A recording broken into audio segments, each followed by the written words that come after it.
Soccer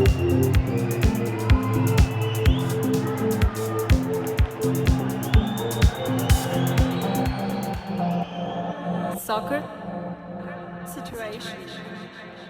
Everybody, welcome to episode 64 of Soccer Situations. This episode is brought to you by Littlefoot Coffee. I'm feeling it this week. Alex sent me out a little care package from Littlefoot, which was so gratefully received. Thanks, Alex. No problem. It's you too can have great coffee delivered to your house. I was gonna say LittlefootCoffee.com. nationwide shipping, folks. It came quick. I guarantee shipping coffee from Littlefoot, no matter where you live, is gonna be fresher than buying it off a grocery store shelf, right? Even if you're buying some local brand from your grocery store, dude. Yeah, 100%. Still going to be fresher if we ship it out to you, even in California. 1,000%. So thank you again for that. And thanks to James, host James again, for having, despite not really being a coffee family, they've got a solid coffee equipment set up here in the house, allowing me to make some good coffee, which I respect. That's always nice. Very considerate. Great coffee grinder. Not big coffee drinkers. Yeah.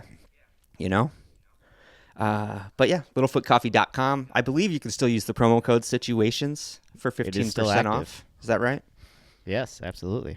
Awesome.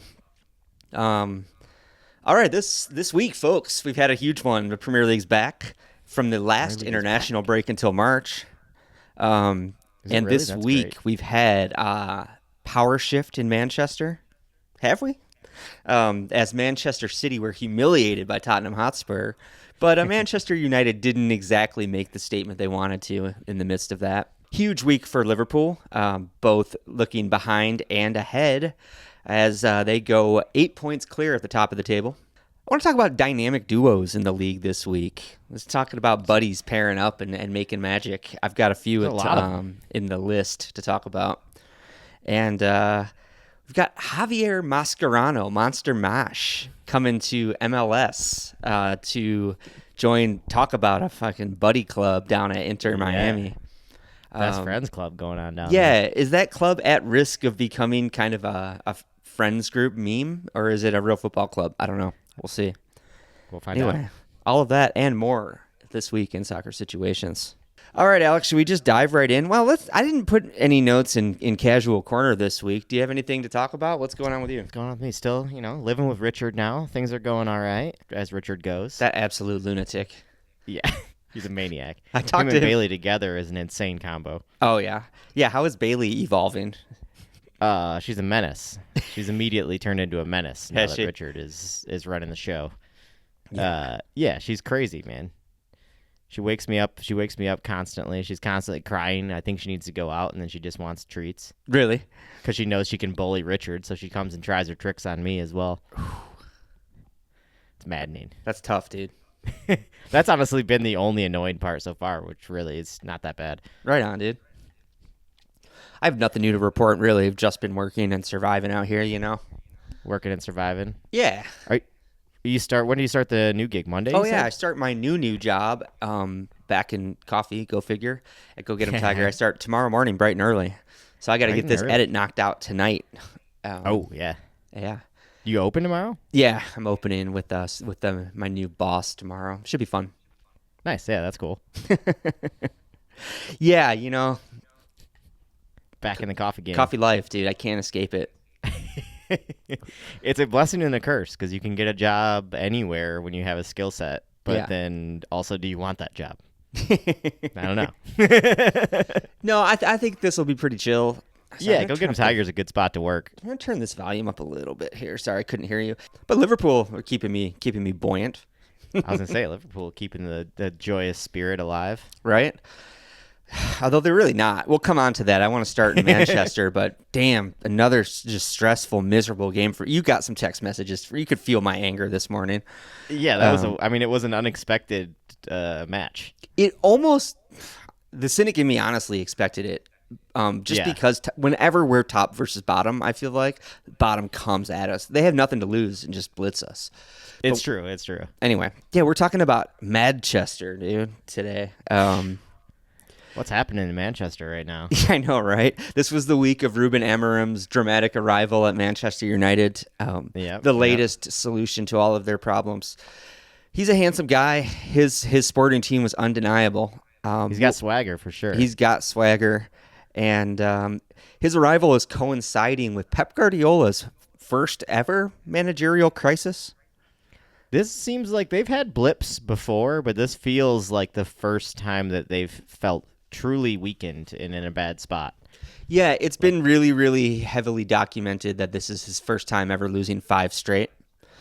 Is it? This is his first ever. Okay. Yeah, ever in his career. Yes.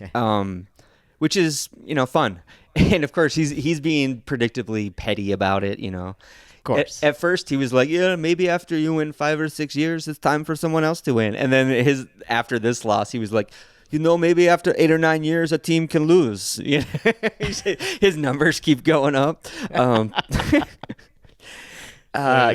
He's still not acknowledging the pending charges against them at all, but that's another story altogether. Yeah, it's a whole nother mine shaft to go down. But yeah, this week for the 5th straight loss, it's actually the first time Premier League defending champions or the top flight defending champions have lost 5 straight since the 1950s. I think it was since 1953. Wow. Yeah. Wow. So that's a big. Yeah. Party. What does that mean? Yeah, we're celebrating then. I'm taking any chance to celebrate. Speaking of James, he was quick to text me after the Liverpool result, still not ruling out City. He's being a hater, but he's right, actually. It's still so... I'm not ruling them out yet either. We're 12 We're games still behind in. them. They're having the worst blip they've ever had, and we're behind them still. You're still at 1 point back from them, right? Or something yeah. like that. So I'm not celebrating quite yet. Yeah, Liverpool are quite a bit clear, but City... there's a lot of very practical reasons for this slump, mostly the injury crisis they're having. Yeah. Whether or not I choose to be sympathetic about that, it is reality. Yes. They haven't just gotten bad; they're super depleted across that back line. But on the bright side of things, that depletion is showing, and for once, yeah, it's big enough to actually show on the pitch. Yeah, it broke through their second wave of A-list defenders and their third wave of A-list fucking fillers to the point where they actually have some human players on the pitch now. They're actually struggling out there right now. Despite all of that, and despite the crazy scoreline at home against Tottenham, they still looked super dangerous in that game. Yeah. Circling back to not writing them off so many times, right? A handful of times at least. They created so many chances, Erling Haaland in particular, that you would really, really expect him to bury most weeks. And he was just off his game. It's so funny. We talked about that. It's funny. I didn't realize you didn't notice it because Arsenal's Reddit has been posting it since the game, basically. But since the stay humble from Haaland, he's been terrible. Yeah. Since he said that to Arteta. Right. Yeah. You declared him your enemy on that day. I think you were like, apparently I cursed him on that day. I think you might have, dude. I was like, I still like Haaland, but yeah, no, you're right. I didn't put that together, but hey, he's fallen off since then, huh? Yeah, he needs to stay humble. He had that big heated blowout at the end of the Arsenal game, and he hasn't been the same since. Yeah, it's true. We saw that funny reel of him in the locker room throwing a tantrum and bouncing a water bottle into the trash. Did you know that, into the trash. That was posted by Man City's official account with the caption "Haaland never misses." I feel like if I was Haaland, I'd be like, "You fucking taking the piss." I just missed the goal 100 times in this match, and you post a reel of me throwing a tantrum. You're trolling your own player. Yeah. But a lot of times over there, though. Yeah, awesome weird times. Again, not to go right to Liverpool, but City have lost 5 straight and have Liverpool on the horizon, which Guardiola declared the most important game, to turn it around. Of course. And, I mean, to them in this moment, he's not wrong. He's not. 6 in a row to lose to Liverpool, who are clear by 8 points now. Yeah, they do have. It does feel crucial. Yeah. In between this week and that match, both teams have Champions League fixtures, and sadly, Liverpool's is a lot more demanding. We're hosting Real Madrid, while they are hosting Feyenoord, I believe. Oh, okay. Before we play each other. So there's a chance the 5-game streak will be broken if they beat Feyenoord in the Champions League. It's true. A chance for... give them a little confidence boost. Yeah. If they lose... I was going to say, it'll be so much funnier if they lose that, and then Liverpool give them their 7th loss straight. It'd just be even more dramatic. Oh. But just be pure joy. Yeah. Right. Thrashing. Let's talk about Tottenham a little bit. I guess we should. Yeah, give him some credit. Highs and lows. 4-0 if we didn't state. Actually, 0-4. 0-4, yes. City hadn't lost at home in over 2 years. And Huge result. Yeah. Tottenham went there and spanked them. Pretty clinical attacking or counter-attacking display from Tottenham. It's about what you'd expect from Big Ange. Yeah, I feel like we've seen these performances against City in particular from Tottenham before, but only at home. Right? Yeah, I think that's This is the fair. first time I feel like they've done it to them at the Etihad. Yeah, I think I don't have the stats in front of me, but I think that's pretty safe to say. Also, Tottenham's inconsistencies are so wild the way they present themselves. I know, because Big Ange is so stuck in his way of he very famously doesn't make adjustments. I think team to team, match to match, and he's built in that Arsene Wenger mold. Yeah, you play one style, no plan B. And weirdly, these bigger teams like City, these bigger matches, almost play into his hands a little bit more than it's true. Than smaller fixtures do. So I guess the inconsistency can be explained a little bit by that. Is that nonsense? Yeah, and also I feel like just in particular against City, it works well because Haaland isn't that get in behind you striker. Right. He's not that super mobile, really quick, playing high on that high line, just trying to get in behind striker. So they get away with it a lot more against City. Yeah, that's true. That's a good point. I didn't think about. But all that being said, is it Vicario? Is that who their keeper is? Tottenham. Yeah. Holy cow, that guy's good. He had an incredible game. I don't know if he's always that good, but it's really funny that you asked if that what his name was, because when he made the first huge save in that game, my first thought was, what? I don't know if I could have told you who was in net for Tottenham this game until he made that save. I've seen that dude make insane saves. Like I said, I don't know if he's like consistently that awesome. He seems like a great shot stopper, though. Yeah, they might have found another one. Tottenham have had a lot of really great keepers over the years. Yeah. I almost still picture them with Hugo Lloris, which is why I was like, who plays for them? I know, right? You know, it feels like he's still there. When a team has an iconic keeper like that, it's hard to shake. But yeah, Vicario, maybe he's doing it. He could be the next one, making his following name in the footsteps. Yeah, I hope not, but maybe I so. hope not too. he crawled. He definitely. Lloris bailed them out of some tough situations too many times. Right. Yeah, back to Ipswich the won. other side of Manchester. Yeah. United won. I think Ipswich were the better team in this game. I don't think that's just my bias. Believe it or not, I actually went into this game kind of wanting a United victory just for the sake of storyline for the pod, Yeah, right. The power shifting. Give a storyline, just a different storyline than we thought. Maybe. Yeah, exactly. Between my extreme stress from that Liverpool game and the half hour before this United game kicked off, I actually went out for a little trot around the neighborhood to try and burn off. That's how anxious I was from that energy. Liverpool game. The preview to that conversation, yeah. But I got back a few minutes late. It was so nice out. Actually, LA presented my favorite run-in weather, like cool, foggy, and rainy a little bit, which I had to take advantage of. So I went on a little bit of a longer run than I meant to and missed the kickoff of Ipswich United. So, of course, I opened my laptop and see 1-0 to United. I was like, oh, boy, here we go. Here comes the new era. Yeah, but by that point, this was probably the 7th or 8th minute. Ipswich were already creating a lot of chances, and United weren't seeing a ton of the ball. So it was a confusing one, honestly. It was. Ipswich, poor Ipswich, they got this is a huge point you'd say for them, but also like they cannot just pick up 3 points, I feel like. No, no matter how well they play, they just keep getting draws. In the second half in particular, it really looked like they were going to today. You know? Yeah, they pushed on hard. I think I turned it off a little early. I think I stopped around like the 75th minute, but they were in that match the whole time in the second half. Yeah, it's not exactly free-flowing attacking football. You're not like, oh, is this the new Brighton? But they create the kind of scrappy chances that teams like that build campaigns on.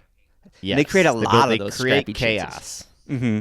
And they know how to do it well. And they have a few players that can hurt you in that chaos. Yeah, Liam Delap, worth a mention. You saw that flick, that Giroud-esque flick that was saved very well by Onana. Yeah, the whole build-up in that. He takes the ball like fairly deep in the midfield and like turns and drives past a few players and then outside of the foot flicks it out to the winger. It was a beautiful setup, and then he almost finished it off with an amazing little little heel click flip. Yeah, it would have been one for the age. Definitely in Ipswich lore, a legendary goal had that come off. Yeah, The Tractor Boys picking up a win, Tractor Boys. hosting the Red Devils. But yeah, I mean, we'll come on to Wolves later, but both Ipswich and Wolves, there are teams down low that I'm like, these teams are not that bad. Are they going to get it together? They're not, but it's like the further we get into the season, the more it's going to be hard for them to crawl their way out of it. Yeah, for sure. When gaps start opening up, I think psychologically it just becomes a thing, for these small teams that don't have a lot of experience in the league, Yeah, absolutely. Fixture density is about to kick up a notch, so I think we'll see more dramatically who belongs where in the next month or so, Yeah, that usually starts to shake out the table a little more accurate to where it'll probably end. Yeah. I wanted to be very pro United again on this episode, but last bit on that match, I was so annoyed right at the full-time whistle, the 1-1 draw. First thing the commentator says, yeah, I think it's probably more a case of the players he inherited than the manager having an issue. Like, they were automatically throwing players under the bus and just irrationally apologetic for Amorim. I mean, obviously he's only had a couple weeks with the team. He's only managed he's only managed about half the squad because they were away on international duty. But then they went back to the studio and it was the same thing. It was all apologies for Amorim's first game not being 3 points. And it just immediately restoked my annoyance with the Manchester United media machine, dude. No matter how much I try to be on their side, the way they get talked about in British media will never not annoy me. I can't not be mad about it. Yeah. Yeah, even it doesn't matter how bad they get, they'll always be defended by the media in England, it feels like. Yeah, there's just definitely this irrational, in this case, hope for the future. But it often comes across as, I don't know, just an assumption that things are going to get better. You can talk bad about the squad he inherited or whatever, but like he still has a better squad than Ipswich has. Yeah, I mean they under squad. Ten Hag they spent £600 million on players. That is not Ten Hag's fault. That's the club's fault that they have these players. Yeah. It's not Ten Hag's fault that they didn't have a data department and a sporting director in place. It's the club's fault. They were just shooting off checks left and right, trying to find players that would work. Right. Anyway, well, I do hope for a resurgent United to a certain extent. Yeah, I mean, it would be, I guess, nice to have them back competing in the top four, like actual real team again. We were talking about it, I think, especially. Yeah. I was going to say on the last episode about framing it with if there's a City fall off, if City is done and gone, if these charges come through and relegate them and Pep moves on and yada yada, and then it's so much more palatable to accept a resurgent United in that circumstance. Definitely. I was just thinking, how quickly does Pep Guardiola go from being Man City's ultimate hero to being the ultimate villain if these charges come through and they get relegated? I mean, obviously the owners are the problem, but fans never really look at ownership. They're always looking at whoever's in the headpiece of the moment. Honestly, that's a really interesting question, and I don't know if anyone. I don't know how to predict what his legacy will be if this happens. Right? If there's actual repercussions, say they're stripped of the title, which that seems too good to be true, or if they're relegated for the future. We should also mention Guardiola just signed a 1-year contract extension, taking him through to 2027. So in a way, he's made a statement that he'll be here through the tough times if something like that happens. Yeah. Do you believe he'll stay if they're relegated? I don't think he will. I think he's gone, dude. No, that's the thing is they make a big point of like, oh, he didn't give himself an out in the contract. It's like those contracts, we see managers get paid off in contracts constantly. Like that doesn't mean anything. No, it doesn't mean a damn thing. honestly, it reeks a little bit of, Jurgen Klopp signed a contract extension the year before he ended up leaving Liverpool. He didn't fulfill that extension. I think when Jurgen did it, it was an effort to project stability. And I think that's the same thing Manchester City's doing. I think it's more Onto of an the players' effort to minds and fans. Yeah. Let's just project stability and consistency as much as we can in these turbulent times, right? It'd be quite the epic journey if they go from being, because they were, they're the little brother, small people's club in Manchester, to being this behemoth, to then their club being basically destroyed in front of them. It's a pretty, it'd be a pretty harsh thing on City fans, you gotta say. As much as we hate the club right now, it'd be so harsh on them to like literally have their club just destroyed by this. But you do need to remember that, the City fans were traditionally the blue collar. They're the proletariat fans of the area. Exactly. It's easy difficult to forget that now these days. It is so difficult to remember that. Yeah. I don't think I'll feel too bad for them, to be honest. I don't. Yeah, no, I won't either. I mean, and they'll be fine. They haven't been shy in celebrating their kind of unearned success. Yeah, I mean, they blatantly celebrate their financial power and dominance. So yeah. But anyway, interesting though. Yeah. Let's move on to City's biggest threat this year. Apparently, Yeah. That wasn't a cool transition, but Southampton 2, Liverpool 3. Liverpool coming in clutch, which nobody expected. I think everybody picked Liverpool for a big win today. It was top versus bottom, as we mentioned. Supposed to be a stroll. Yeah, this game was miserable, though. I really missed Jurgen Klopp today, man. Not that Jurgen Klopp struggled with kind of bottom feeder teams too, in the same way that we did today. But man, this Arne Slot team is finding new ways to win ugly, dude. Talk about ugly. Putting ugly wins on the board. It's an important thing. It's nothing to sneeze at. Oh, of course. That's huge. But god damn, it's taking a toll on me, dude. We're getting some really scrappy wins. I had my refereeing issues today that I'll come on to. And Southampton deserved some accolades for their play. But, man, this team doesn't look great sometimes.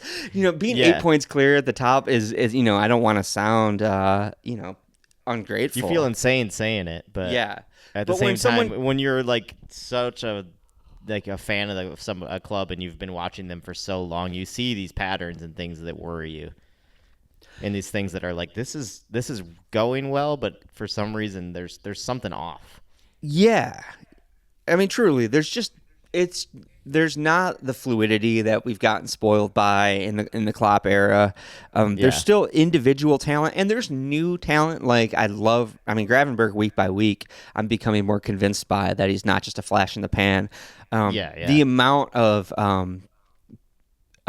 possessions and interceptions that he consolidates is incredible. He is running the defensive half of our midfield in a way that, like I said, just week by week, I'm more and more impressed with him. What else did I have? That's such a crucial role, too, for winning teams. Right. But honestly, I don't think this game today was really about Liverpool talent.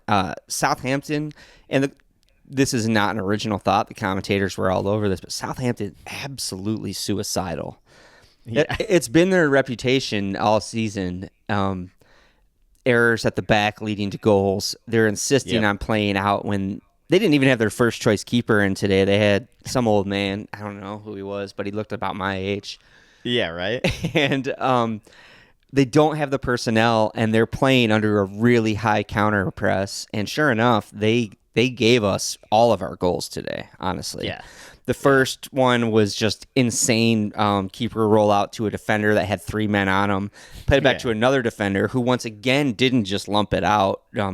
Tried to play it again. Through the central 18-yard box right into the feet of Dominic Soboslai, who curled home a beauty off the post that I really appreciated. Yeah. And I can't even remember the second goal now.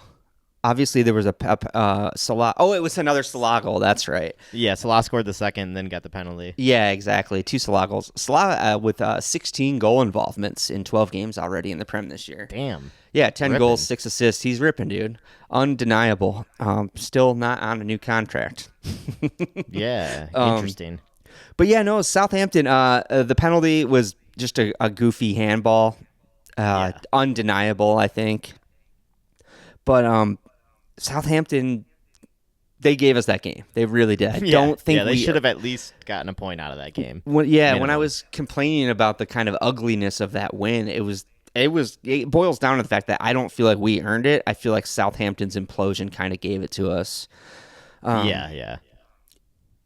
I'm not going to go so far as to say they were a better team, but man, they had some great counterattacks themselves. We mentioned Tyler Dibbling, I think, like week 1 or 2 of this season as one to watch. Yeah. And goddamn, dude, our defenders were afraid to touch him today in a way that you don't see many forwards strike fear into a defense. They were not putting in a tackle on him, and he was just especially creating your so much. experienced defense. No, dude, they looked absolutely terrified. I think he had players on. 2 of our defenders were on yellows within like 15 minutes of this match. I don't know if he was responsible for both of those, but Southampton on the counter shook our defense. That was there to be seen.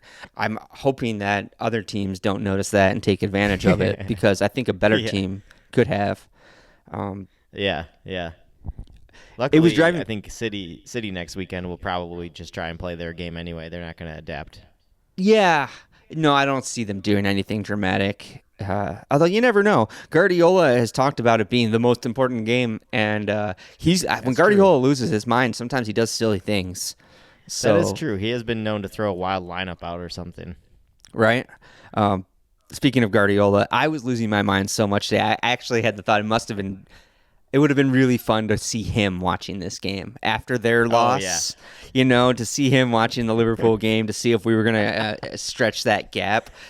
And he was probably flipping out. He had to have been losing his mind that Southampton couldn't put it away, dude. Yeah. That handball at the end, must have killed him. Next time we see him play Southampton, we're gonna see him like coaching their players. You know how sometimes he'll grab like opposing players and coach them a little bit. He's gonna be coaching Southampton next time. Insane stuff from Guardiola, but yeah, I think we might see that. Let's look ahead to Liverpool's massive week. Obviously, this game wouldn't have been considered a big one, except that it put us 8 points clear after that City loss. But looking ahead, we have Real Madrid midweek in the Champions League, and then Manchester City again. That game will either take. I love the fact that we can lose to City next week and we'll still be 5 points clear. That's incredible. Yeah, that feels good. That's got to take a little bit of the pressure off. You think so? Yeah. Although psychologically, 5 points or 11 points clear if we beat them next Huge week. Difference. What do you think? Am I nuts to start to really be confident in Liverpool taking this thing if we go 11 clear next week? If you go, no, I don't think that's nuts. I don't think that's crazy. It'll be officially 1/3 of the way into the season next week. Yeah. Which still so much to play for. It's definitely not over, but I think you could start, like, you weren't super confident coming into the season, and I feel like you could definitely start to believe at that point. Yeah, at what point are you an asshole for not believing, I guess is the question. Yeah, exactly, for being a dickhead about it. Right.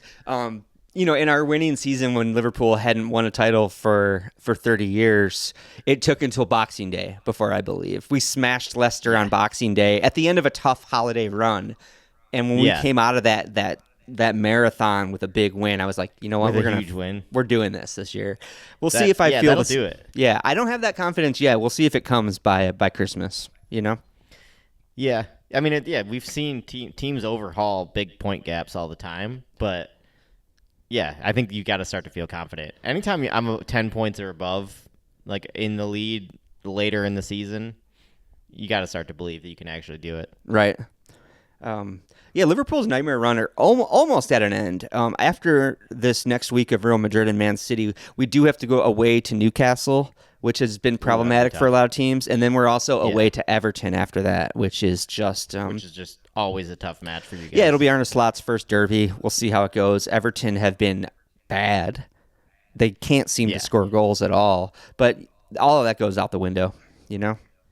Yeah, in a derby match, you never know. I'm starting to revive my hopes that Everton might debut their new stadium in the championship. You think they're going down? Yeah, a few weeks ago I was pretty confident that they were going to be a stable mid-table team this year. But Yeah, right. That confidence has been slipping, and the teams around them are a couple teams around them are starting to find footholds and get some points here and there. They've been relying on Palace being below them, on Wolves being below them, and even Ipswich. We and know those teams aren't that bad. No, definitely not Wolves. I mean, I had them as a note here. We can talk about that right now. Huge win away to Fulham this week for Wolves, and that was an emphatic win too. One that maybe could give them some real momentum. Yeah, that's a big swing because Fulham have been great so far this year. They've been a little inconsistent, but they've been good. Yeah, definitely. So that's definitely a big confidence booster for Wolves. Still got a banger goal from Iwobi out of that match. Did you see that? Yeah, of course. Alex Iwobi, dude. He found his place. Every once in a while, Iwobi just turns into a player. He has it in him. He just has no consistency to his game. Before we go on to that or dive into that, let's talk about Arsenal 3, Forest 0. Nottingham Forest's first away loss of the season. Yeah, isn't that crazy? Yeah. I heard that result. Them say that right after the game, and I was like, man, that's wild to think about. Yeah, and they've played some teams too. We're a third of the way into the season. Yeah, they've played and won against big teams. Right. And I mean, that was the first. I mean, it feels like the first win in so long for Arsenal. Right. It feels like this has been age. I mean, I think it said like that was our first win since like October, like the middle of October, beginning of October. Yeah, obviously coming off an international break, it feels even longer. But no, y'all had a tough run of results for a little while going into that break. And it didn't look pretty. Like we saw a team missing a player who I think we'll definitely talk about. Who seems to be like so crucial that it's scary.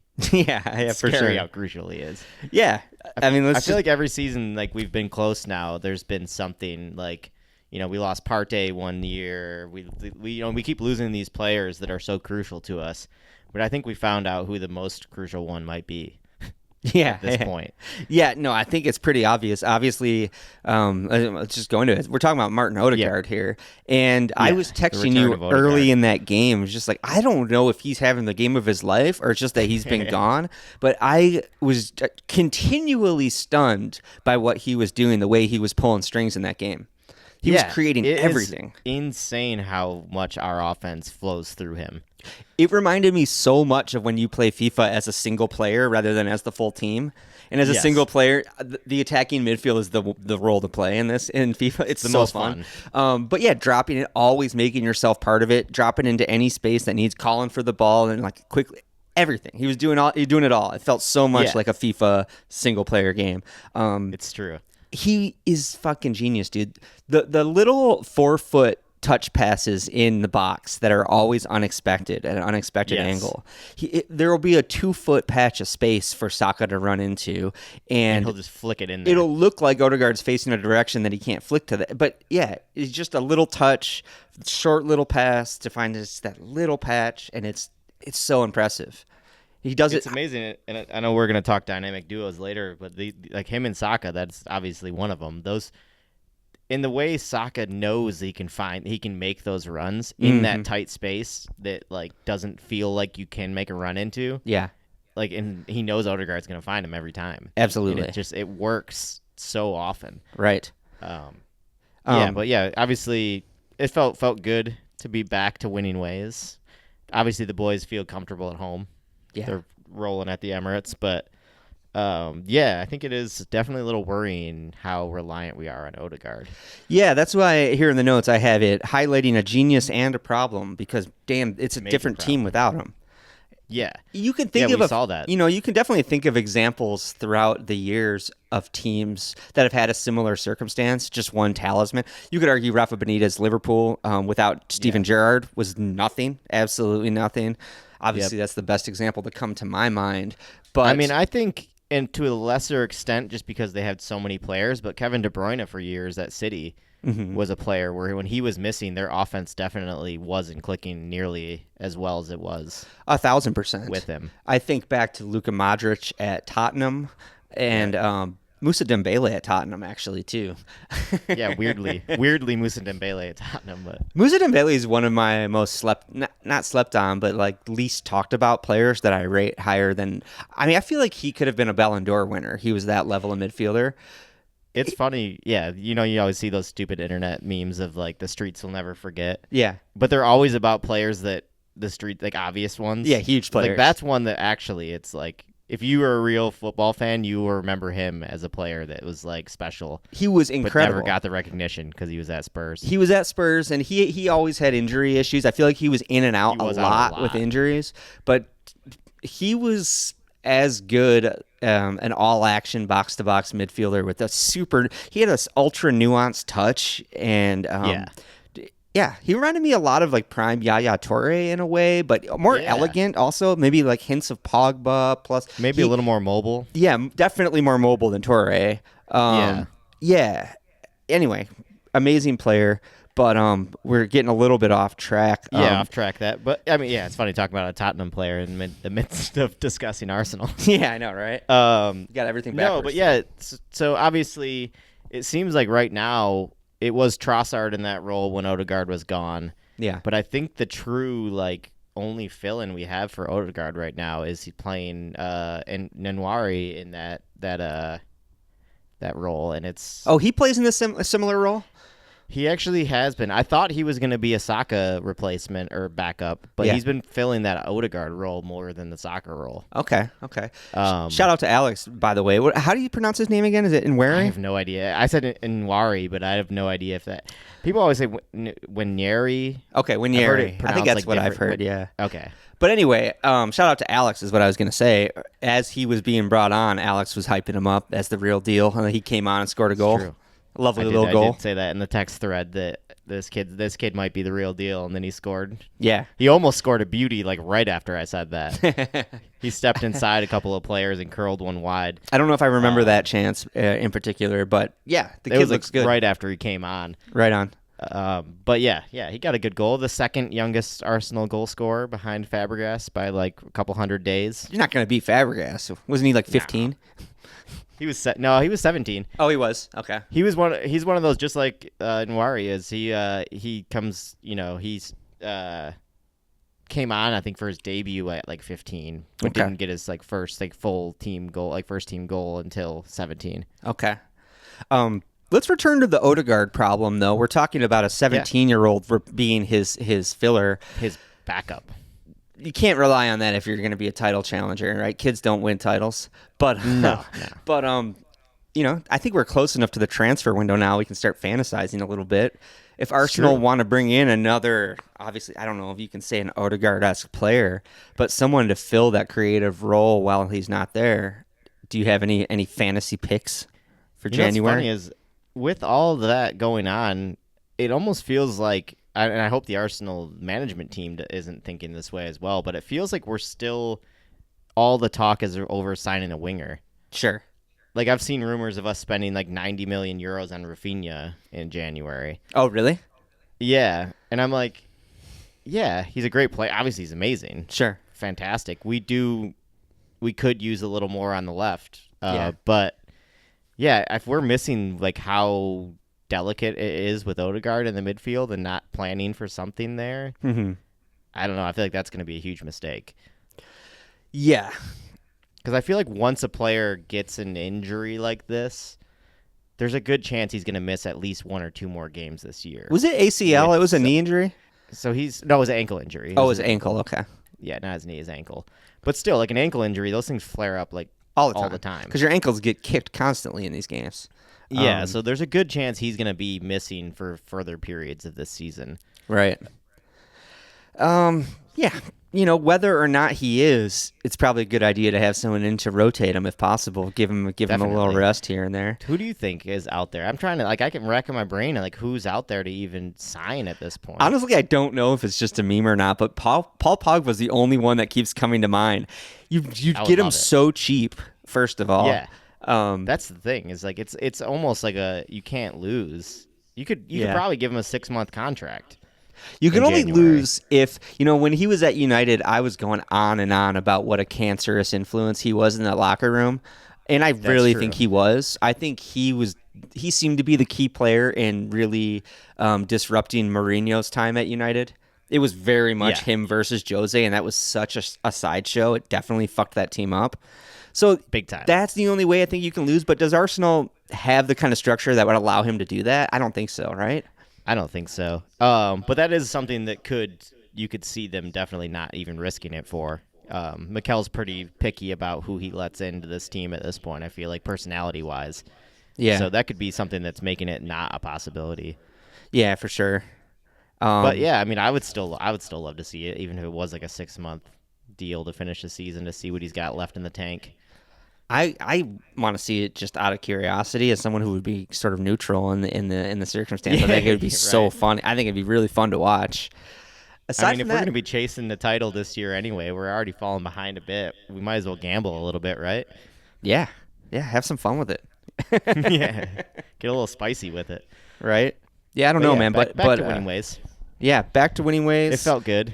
I think you were pretty happy. I think it's always kind of fun when I famously hate the early kickoff, but when it's been an international break and you're like really thirsty for some football, when your team is the first game back, it is kind of It feels nice, great. right? Get out there. Unless you like us the last few weekends where we've dropped the ball and it's been so frustrating. Yeah. But no, it's felt like a huge relief coming back, and like it looked like that's the Arsenal I remember from the last like year, 2 years. Like that's the team that I expect to see. Yeah, they looked really, really good. That chemistry between Bukayo Saka and Odegaard, as mentioned, is unbelievable. And with that, I think let's move on to the next part here. Talking about Perfect segue. dynamic duos in the league. I'm talking about when two players have an innate connection and you see them almost playing their own game. I talked about Odegaard being a single player option in FIFA. Sometimes it's like these two players, it's like, yeah, their teammates are all there, but when it's in their little zone, it's they're eye to eye. Like, we're doing this together. And they might mix it up occasionally, chop it out to somebody different to throw the defenders off, but you know what they're looking for. But like you said, it almost seems like psychic between them. Like Saka running into those tiny spaces for those little Odegaard passes is exactly what I'm talking about. And I came up with a little list of these as I've perceived them this season. I might be a little generous with a couple of these, but Odegaard and Saka was the top of my list. Great stuff from them. Very reminiscent of my heydays of Firmino pulling the strings with both of his wingers. It's fun. You love to see it, right? Yeah, it's so fun to watch when that's working. The other one that I'm sorry, go ahead. No, go ahead. Oh, I was just going to move on since we've already talked about these two boys. Yeah, we've given them enough attention. I was going to say, if you got more to say, if you want to wax poetic on your guys, go ahead. No, we're good. We can move on from them. They say enough as it is on the pitch. The other one the next one, the one probably the dynamic duo that caught my eye earliest this season, and I think it's been the centerpiece of this Chelsea resurgence or Chelsea morphing into a real club again. We're talking about Madueke and Cole Palmer. I think this is the one we've talked about pretty early in the season the most. Yeah, they've really struck up on a really interesting little chemistry. Funny to bring it up now. Did you see Madueke accidentally blocked like a certain Palmer goal this week, which goes a little bit against this sort of psychic energy that we're talking about. But I think they both thought it was funny, and I think it's a testament to their relationship that they were able to kind of roll right past that. Kind of laugh it off and just move forward. Yeah, they've been creating insane stuff together. And that's an interesting duo too, because Cole Palmer they both kind of can fill almost either role. Yeah, that's the one thing. Like Odegaard doesn't really drift out wide and like swap places with Saka very often. True. With those two, I feel like they can flip flop positions a bit. Yeah, that's a really good point. Like a genuine interchangeability, Yeah, because Palmer can also play like a winger or a 10. Yeah, they look really fluid, annoyingly.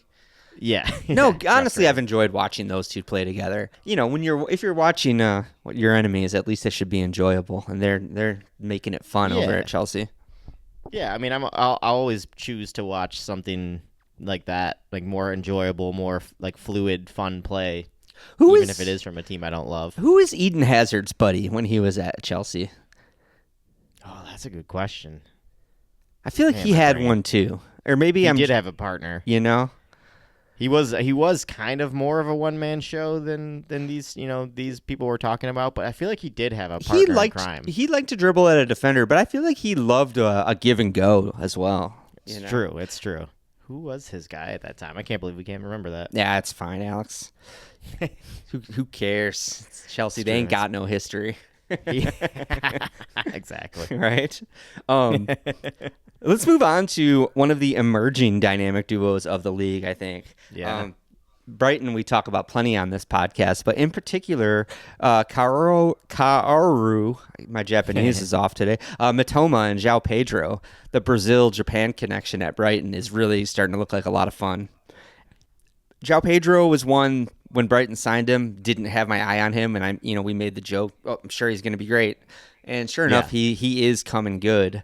And, I think if we're talking about players switching roles and having a fluidity of positions, I don't know if you would assume Mitoma and João Pedro are doing that or have that fluidity, but it seems like they're starting to. Mitoma, I think of as an out-and-out wide man, and João Pedro as a central, if not a number 9, a striker, definitely. A striker, yeah, center forward of type. But more and more, I've been seeing Pedro drop deep to play passes out wide, Firmino-esque, dropping deep and doing more than scoring goals. And yeah, I almost feel like it's unfair to boil Brighton down to this dynamic duo because all of their attackers are pretty organically well linked, stacked, I feel like. And they all work, they flow pretty well together as a unit. Yeah, but these two seem like in particular like they're having a lot of fun lately. No, for sure. I think it's right to pick those two out of the bunch. Right? Yeah. I gave you Emil Smith-Rowe and Alex Iwobi on here for Fulham. I love it. I don't know if that's me being generous or if they really deserve it, to be honest. I've seen the two link up for a lot of great plays already this year. Yeah. I don't know if it's safe to say that they're running Fulham's offense yet. I'm not consistently yet, but you can see the connection of like the fact that they came from the same academy system. They definitely are more aware of each other than anyone else on the pitch, I feel like, when they're attacking. Sure. Do you remember seeing anything between them when they were at Arsenal? Not necessarily those two in particular, because Smith-Rowe and Saka always had a bit of a thing. Yeah. I think just timing-wise with them in the team and when Smith-Rowe was emerging, it just never really clicked. Yeah, was Iwobi already out when Smith-Rowe emerged? He may have Was he already been, an Evertonian? Yeah. Smith-Rowe may have been a very small bit part player at that point. Gotcha. When Iwobi was still around. Sure. But no, I love seeing them. Anytime I see those two clicking together at Fulham, I love it. Yeah. I always love seeing the Arsenal boys over there. I forget, too. I think Reece Nelson might be hurt, but I think Reece Nelson's there. He's there now, too. He is there, yeah. I was hoping to see those three flying. The front three there to be fun. Yeah, I get that. It is fun. I'm drinking out of my Takumi Minamino mug here. There you go. Which is irrelevant, but I love watching him fly in Monaco, which is why I'm bringing that up. He's killing it in France. And I know, right? It's good to see him back killing it again. I love a former player that you liked but didn't quite work out, leaving and doing well. Love to see it. Yeah, it hurts. It always hurts a little bit, but it's just like, well, the league and the team wasn't the right fit for him. Yeah, Iago Aspas was another one. Oh, anyway. Oh yeah, Aspas is awesome. Yeah, dude, he sucked at Liverpool, then went back to Spain and was just lit again. Just rip it. He didn't miss a beat. From Newcastle, I have Alexander Isak and Anthony Gordon. This one interesting because they're wingers playing on opposite sides. But these two are, again, creating so much danger together. It reminds me a lot of Robertson and Trent at Liverpool, just pinging the ball the width of the field side by side, where even though they're so far away from each other, it seems like they're really influencing each other's play and still keeping an eye on each other as a creative partner, even though there's a huge gap between them. Definitely. Because, Isak seems like he's definitely, he's playing more of a winger role. But he's like in that Henry mold where he loves to drift in. Yeah. And Gordon is so good at picking him out. Yeah. With like crosses. It's insane. It's dangerous. I know we've already made the admission, but how wrong were we about Anthony Gordon when he was at Everton? Yeah. I still kept thinking in my gut that we were going to be right all along about Anthony Gordon in the end, but he keeps proving us wrong. It seems like he's legit. Yeah, he creates a lot of danger up front. He really, really does. Who was it? There was a really notable pundit this week. I don't know if you caught this, that said Isak, that called Isak the closest thing to Henry since Henry. I know you've said that before, I feel like. Yeah, I feel like he gets that comparison a lot. Yeah. And he's playing that exact same like style of play. He's kind of built in a similar fashion. I feel like Henry was maybe seemed like visibly a little more physical than him. Yeah. But no, they're very similar players. Do you find it hard to compare someone to Henry when they're not cool? Because Isak looks a little dorky, like he's not fashionable. Yeah. Even though his style of play and his game is extremely similar. Do you ever have a hard time mentally? He doesn't have the aura of Henry, you know? Yeah, that's the thing that's almost impossible to match. Yeah. Is the aura and the swagger and just the all-around handsomeness. And yeah, he's always just like smooth, his French accent. Yeah. Yeah, it's undeniable that it's going to be hard to match Henry, but Isak is, I'll give him credit. He looks, on the pitch, he looks, like he's got the abilities. I would love there's still been rumors swirling that Arsenal are trying to swoop Isak at some point, and I would absolutely love that. Newcastle, you talked about Rafinha too. Rafinha has been pretty vocally pro-Barca lately, but yeah, both of those teams, Newcastle and Barca, have had iffy finances at some points or another. Yes. Which is, I think, exactly why we're being linked with both those. Yeah, players. I was going to say, so you can't necessarily rule out either of those. They don't seem like realistic moves on the surface until you factor in the finances of their clubs. I think either one would be super exciting and controversial for their departing club fan base. Both. Yeah, absolutely. Newcastle just plugging along. Ever since the Saudi takeover, obviously they didn't go the Man City route and build a super team right away. They tried to be a little more level-headed. Is it weird that we haven't seen them kind of kick on to another level of spending? Yeah, it is a little strange to me. I kept waiting for that moment where, okay, things feel solid. It feels like there's some structure there. They have a handful of really good players. Mm-hmm. I kept waiting for them to be like, okay, now's the time to splash the cash and fill out the rest of the squad. Yeah. I wonder how they're being very patient, or are they just happy with what they have? Right. Yeah. They have an established brand. Newcastle's undeniably a huge club in terms of visibility in the Premier League. One of the best supported clubs in the world. I wonder if Eddie Howe's mad about it. If he's like, what the fuck, man? I sold my soul for this job, and I'm not even getting the benefits of having a super team to manage. Yeah, you're not even giving me this bottomless checkbook to use on players. Right. He's just going about his business, though. Right. They haven't been the most consistent team in the world, but they're also zero risk of them falling down the table too far. No, they look pretty solid. I still kind of rate Eddie Howe. Speaking of, let's look back at his old club, Bournemouth. The last sort of dynamic duo, and maybe the most generous one I have here, is Evan Nilsson and Antoine Semenyo at Bournemouth. Yeah. Odd couple. Yeah. Evan Nilsson, I think, had been discarded as a flop almost already before he really started to kick on this year. Antoine Semenyo is just a name I didn't really know at all before this year. Yeah, same. But again, not unlike Matoma and João Pedro, let's say. I think week by week, I'm seeing just exactly how these two are keeping Bournemouth. I head of their station sounds arrogant, but it's a good Bournemouth team right now, and these two seem to be really, really key in it. Very key in it. Yeah, you could see them if those two aren't playing, them really struggling for goals. Yeah, for sure. I didn't watch Bournemouth this week. I didn't either. Now you say that's funny. I've been watching them a lot lately, but I've tried to watch them almost every week. Who did they have this week? I don't know. We'll edit that out. Who is it? Are you looking it up? Yeah, I'm gonna look it up real quick just because I'm curious. Sure. Oh, they actually dropped points to Brighton. Lost to Brighton 2-1. Brighton, that's right. Okay. Yep. That's right. Duh. I'm such an idiot. That was actually my favorite game of the weekend. It just feels like it was so long ago. Right? God damn. 2-1. No, I watched that game and remember feeling like that's exactly what I signed up for. Brighton and Bournemouth, two really good teams. Yeah. Close game, back and forth. Bournemouth had 19 shots. Yeah, I think that's why those two are on this list. I can't believe I forgot that. But yeah, that was a sick ass game. I did watch that. Yeah, I definitely didn't. I'm bummed I missed that one now. Because I think we talked about that being one of the best matches of the weekend going into it. Yeah, that seems like one we would have hyped up. I don't recall if we did or not. If we didn't, sorry folks, we dropped the ball there. But Big time. yeah, Brighton and Bournemouth, both teams to watch this year, and teams that are gonna be fun to watch against each other. Neither one of them is gonna set up shop. No, they're gonna try and dominate and play their game.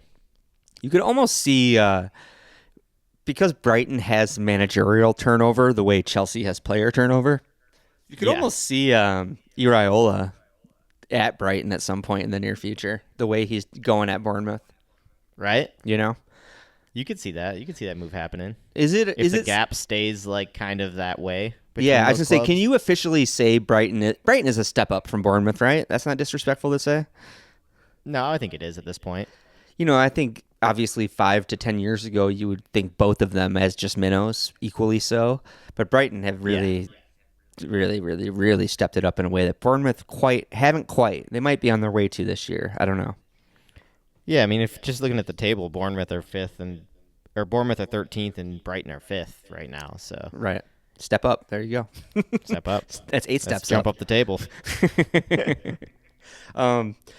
You know who did not step up this week is Leicester City, and sadly, our boy Steve Cooper has been sacked once again. This is feeling like Steve Cooper's that manager that's like an annual sacking, I feel like, even though he's a pretty good manager. You got to start to feel for the guy a little bit. Yeah. Are you?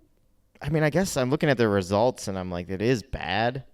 Like their last 5 is terrible, but I'm kind of surprised a little bit. I was wondering if Leicester have become a little bit spoilt.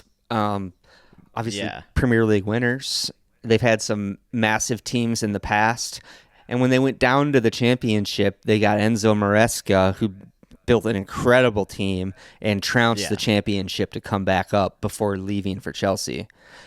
So, what did they expect when they went from Maresca to Steve Cooper? You know? Exactly. Right? Do you know what I mean? Again, not to disrespect Steve Cooper. That was so disrespectful. But it seems like they hired a manager in a panic on a kind of a half measure, but it wasn't what they wanted at all, maybe. It seems like maybe that was just it. Is like, that was a random hire that they just rushed and did, and now they're regretting and finding no time to get out of it. It'll be interesting to see what they have planned. Yeah, I wonder if they have someone in the pipeline. I think that's the only way you can really justify. I mean, I think this is a little bit knee-jerk. They sacked him off the back of a loss to Chelsea. That was the thing for me, is like the result against Chelsea of all teams. I'm like, that doesn't really seem like one where you pull the trigger on a sacking unless you were already planning on it. Yeah, I mean, he didn't get a proper summer off with his team. He only managed them for 12 games. It's not really enough time. It feels like a little early for Leicester to pull the trigger on this. Right? Is Graham Potter managing anywhere right now? I don't think he is. That's an interesting shout, Alex. Because he was the reason he's on my mind is he was randomly at the Arsenal match. Oh, okay. They kept showing him in the crowd at the Arsenal match. And I was like, that's weird. Graham Potter's there. I mean, I wonder why, if he's just, taking in some football in London or. Yeah, interesting. But he's definitely one where I could see being like a really good fit for Leicester. That's a really great shout, actually. Yeah. Graham Potter was awesome. And he fell out of the limelight so quickly. Poor guy got absolutely destroyed by that Chelsea job. He did. Anyway, what was I going to say? Damn it. I don't know. That's funny, though. But he did. You forget about Graham Potter. Immediately after the sacking on NBC, of course, the dinosaurs in the NBC studios were like, David Moyes. That's the guy. That's the Bring answer. him in. He's the one. Maybe Tim Howard as an assistant, they even said. Tim Howard in the studio there. Of course. David Moyes is another Steve Cooper. It's like, what are your ambitions, Leicester City? Yeah. Do you want? If you're going from Maresca to Cooper to like Moyes, it seems like you're going backwards. Yeah, and if you're trying to be, modern clubs are all about having a stable philosophy in place that you can slot different managers in and out of without disrupting stability. I think that's been the key to Brighton's success. We've talked about how many managers Brighton have moved on, and it seems like Liverpool are trying to follow that model as well. A huge point in recruiting Slot was that the transition between him and Klopp was not going to be seismic. It was philosophically very similar. Plug and play managers, right? Your director of football. To be fair to Leicester, they've done it well in the past. They have, yeah. So that's why I'm curious where they will go with this one. Yeah, you would think they have to have something in mind right now.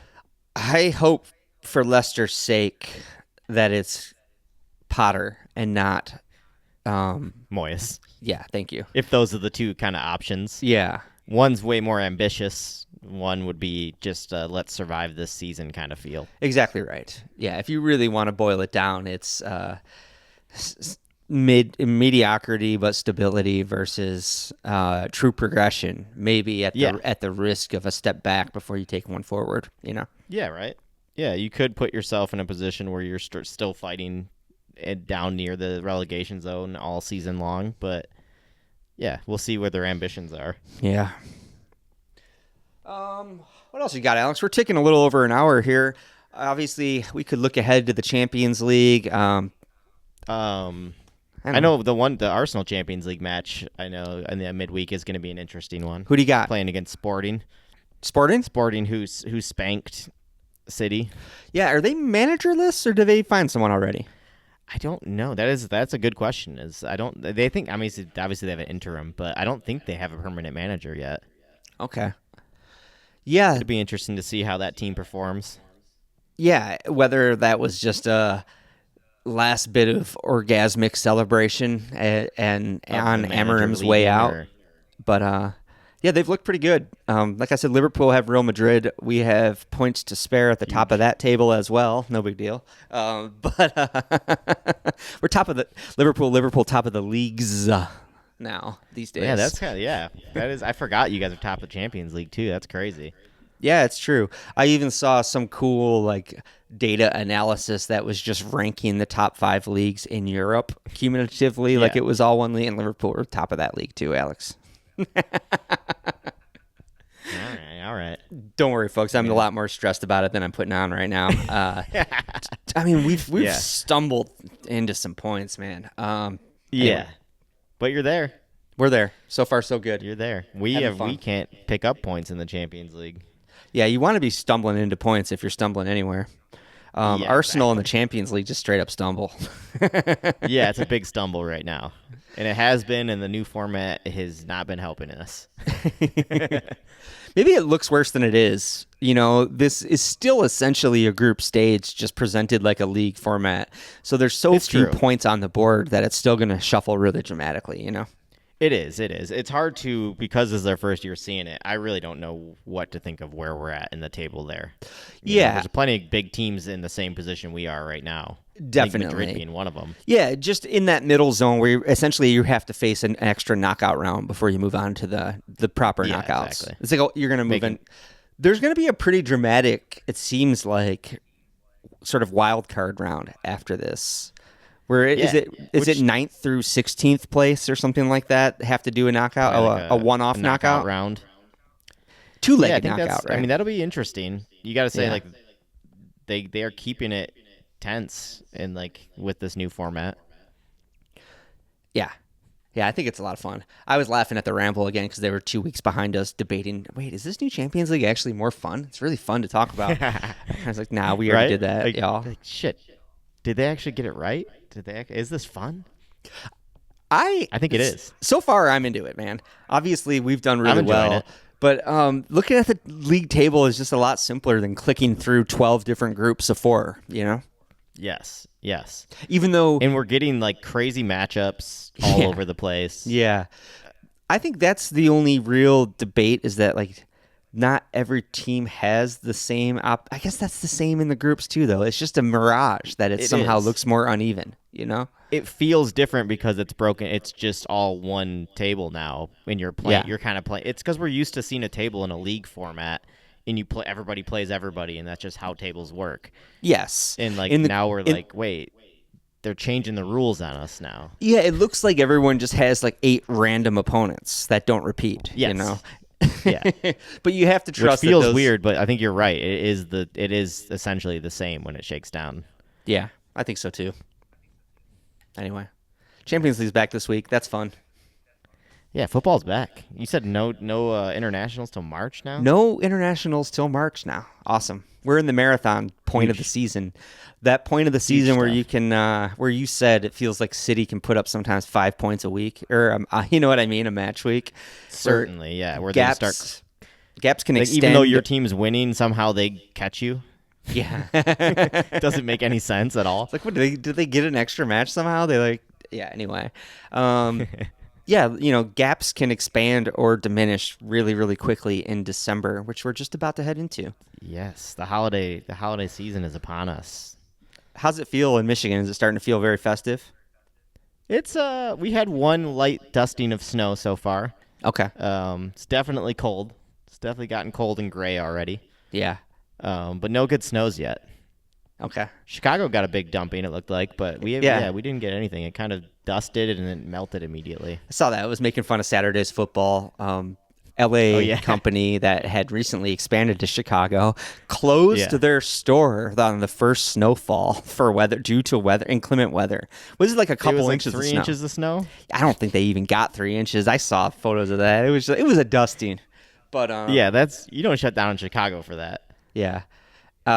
No, it was pretty funny stuff. I was like, these guys are in for a rude awakening if this is closing them down already, the first little inclination. Yeah, they might as well shut down for the winter and be a seasonal shop. Right.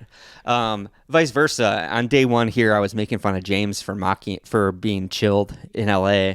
And fast forward to just yesterday, me talking to Dad and talking about being chilly, and Dad was roasting me the exact same way. So how the turntables, Yes. It's funny how quickly you get like those differences. You just kind of adapt to it, and like now that cold is just cold for you. Yeah, guess what? 55 degrees is cold. It is. Ever since Texas, I'm not trying to be a tough guy about loving the cold, dude. No, that is a huge part of why I'm here. I don't want to be in the cold anymore. I hate it. I mean, the older I get, definitely the cold affects me a lot more these days. Yeah. I'm just like, I hate being cold. No, it's the worst, dude. It's the absolute worst. This morning we had about as nasty as weather gets in LA. It was about 50, and like I said, misty and rainy and foggy. I was still out there for a run. Just, man, this is great weather for a run. It's never going to get past the point where it's never going to get to a point where I don't want to go outside, which is 80% of the reason to live in this city, honestly. Yeah, it's pretty amazing. It's all about being outside. LA, man. Yeah. I was trying to think of more really obvious LA things that I appreciate just because I'm new here that are funny to like point out. But that's what it comes down to. Everyone, the conversation, especially if you talk to Angelinos that have been here a while or ones that have come and left, everyone paints it as like the most stressful place on earth to live. Yeah. There's bad traffic. There's a lot of sprawl. But it is so green here. The fauna is so amazing. It's so beautiful, and it's the pace of life is nice. Actually You wouldn't believe how quiet. I swear, Santa Monica is quieter, and I mean audibly, like literally quieter than Grand Rapids, dude. It's so quiet and slow paced out here. Like, y'all just need to take a breath. Like, it's actually a pretty relaxing city to live in if you're not like in a rush on the highway. I was gonna say, I feel like everybody is just like putting so much pressure on themselves out there to be the greatest. I think so. To be something that it feels stressful, but like you said, if you're going into it with like a different mindset, or just like enjoying it for what it is, it's like, this place is great. Take a deep breath and go for a walk and tell me it's not go hiking. It's a very, very pleasant place to be. Walk outside your door and hit one of the million delicious taco trucks that are out there. Man, I haven't been doing that enough. Enjoy it. Enjoy the fact that you have everything you want at your fingertips there. And you might have to wait in a little traffic to get to some of it, but Yeah, I guess it's the same as New York. New Yorkers are always like, "It's New York was so tough to live here." They like really Yeah. like jerk off to how hard it is to live there, and it's probably just the same thing here. People are just like, to live and die in LA, you know. Yeah. Think all the best LA songs are about how it's tough to live here. Yeah, it's true. That's I think funny. one of my favorite songs ever, Neil Young, Everybody Knows, is about Neil Young famously went to LA and then retreated. He bought a ranch out in the middle of nowhere as soon as he could, Yeah. you know. But I mean, come on, it's Neil Young. He's not meant for. That's not his lifestyle. Exactly. The next example I was going to mention is Guy Clark, outlaw country legend. My song "L.A. Freeway" is just like, I got to get the fuck out of here. But it's such a beautiful song. But again, this is a country guy from like fucking Nashville, Yeah, those guys weren't meant to live in a place like L.A. Texas. Anyway, yeah, I'm getting defensive already of my city of 2 weeks. You know who reps it really well? Kendrick Lamar dropped a new album this week. Dropping a hot album Yeah, out of nowhere. You know, he's got a song called Dodgers Blue. I was like, I'm so glad that like my people are being represented in media. Yeah, there's lots of cool bandwagons to jump on being an Angelino. Kendrick's one of them. There are a lot of cool bandwagons to jump on. The Dodgers being definitely one of them. Yeah, I've only given the Kendrick record a listen once as I was driving around. I need to go back and give it a proper listen. Have you Same. listened I haven't to it given yet? it a full sit down or headphone listen. First impressions are good, but you know. Yeah, it seems like it's gonna be awesome. Yeah, for sure. Anyway, Alex, this is a long episode, and I got to edit it today. Yeah. as we wrap. Let's wrap it up. Let's wrap it up, dude. Folks, I gotta get these files uploaded. yeah. Aside from that, you know, if it doesn't show up tonight and I can't get the edit done tonight, the episode will be a little bit late tomorrow. Sorry, folks. It'll probably come tomorrow evening rather than in the morning. Yeah, You that's know? all right. We'll do our best. Yeah, we'll do our best. And with that, winning ways for me and Alex both. And good weekend for us. Yeah, that's been episode 64 of Soccer Situations, y'all. Thanks for tuning in to our transcontinental podcast. Yeah. Yeah, we'll see you soon. Thanks again.